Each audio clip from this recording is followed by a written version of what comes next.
Hey guys, Saf here on Super Saf TV.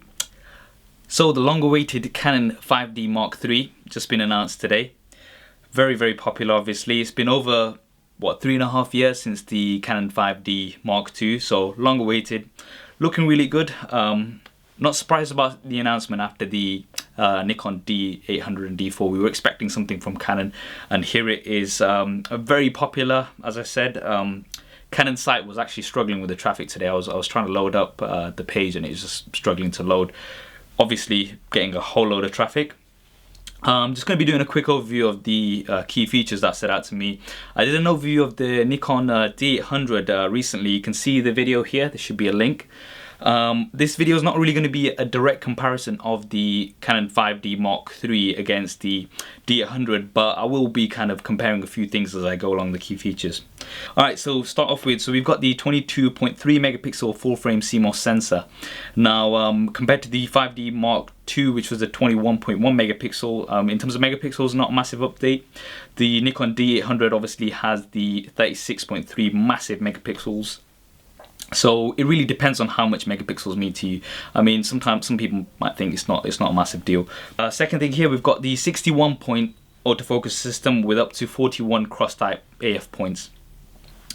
Big update from the Mark II, which just had 9 points. It was very limiting for me. I mean, I'm filming with it right now here. It's good for filming and stuff, but what I found really limiting was the 9 autofocus points.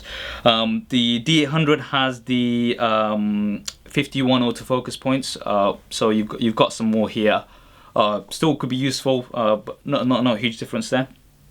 ISO, we've got 100 to 25,600, expandable to 100 and 2,400. So obviously you've got a massive ISO there. The 5D Mark II had 100 to 6400, as does the D800.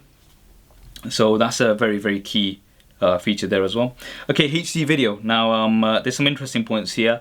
Alright, so firstly we've got the 1080p at 24, 25 and 30 frames a second, as expected, and also we've got the 720p at 25, 30, 50 and 60 frames a second.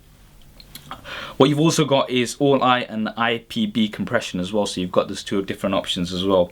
Now here's the interesting part. We've got the maximum recording length. Now that has been up to 29 minutes and 59 seconds in clip for the full HD mode, movie mode. So that's 1080p. You can be filming at that length as far as I'm aware, having a look. And it stores it in 4GB chunks apparently, but it still does give you that continuous time.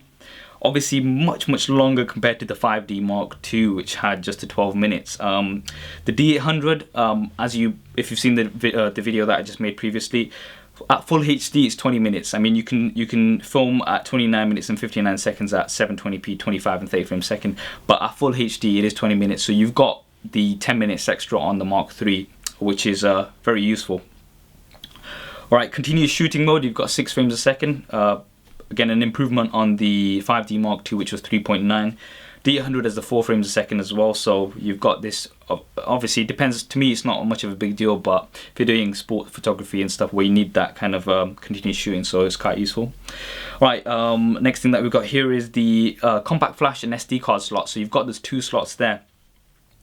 The 5D Mark II just had the compact flash, so you didn't have any backup or anything, so you couldn't write to the 2 cards because you just had the 1, which was quite limiting. So this is very useful. Obviously it's the same as the D800, which also has the CF and the SD card slots, so good feature there.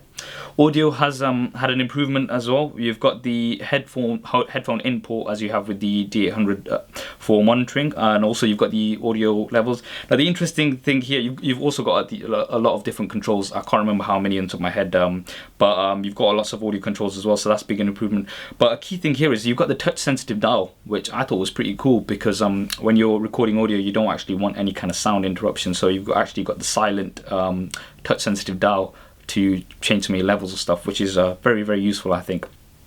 Not heard anything about the HDMI out feature like the D800 and the D4 have, the Nikon D800 and D4 have, which lets you get an uncompressed feed to an external device, which is quite useful. So I've not heard anything about that. I don't think it has it. There's not been too much info about the cameras yet, so I'm not for sure, but I don't think it has it. Price, we're looking at about £3,000 in UK and about $3,500 in the US. Slightly more than the D800, which was £2,400 roughly, and about £3,000 roughly in the US. So you've got about, you know, about $500-600 pound difference there. It really depends if you want to spend that money. It depends on which one you're gonna go for. Now, those are the key features that stood out to me. So I thought, let me just quickly put a video together because it's a big announcement, and I just thought that, you know, let me just summarize some of the features here for you guys. Overall, looking very good. I'm quite impressed. But then again, the D800 again is very impressive as well. So personally, I think you can't really go wrong with either the Canon 5D Mark III or the D800. Both look like great cameras, both for photography and video. What are your views on the camera, the 5D Mark III? You know, drop me a comment below or on Facebook or Twitter. Let me know what you think. And which one would you go for based on what you've seen so far? Which one would you go for, the Nikon D800 or the Canon 5D Mark III? You know, it'd be interesting to know everyone's opinions on that. When I actually do get my hands on it, hopefully at an exhibition or something, I will put a more in-depth review. So don't forget to hit the subscribe button and subscribe to the channel. Anyway, so I hope you found that video useful. Really excited to have some more insight into the new camera. Really looking forward to it. Don't forget to subscribe once again. This is Saf on Super Saf TV, and I'll see you next time. Thanks for watching.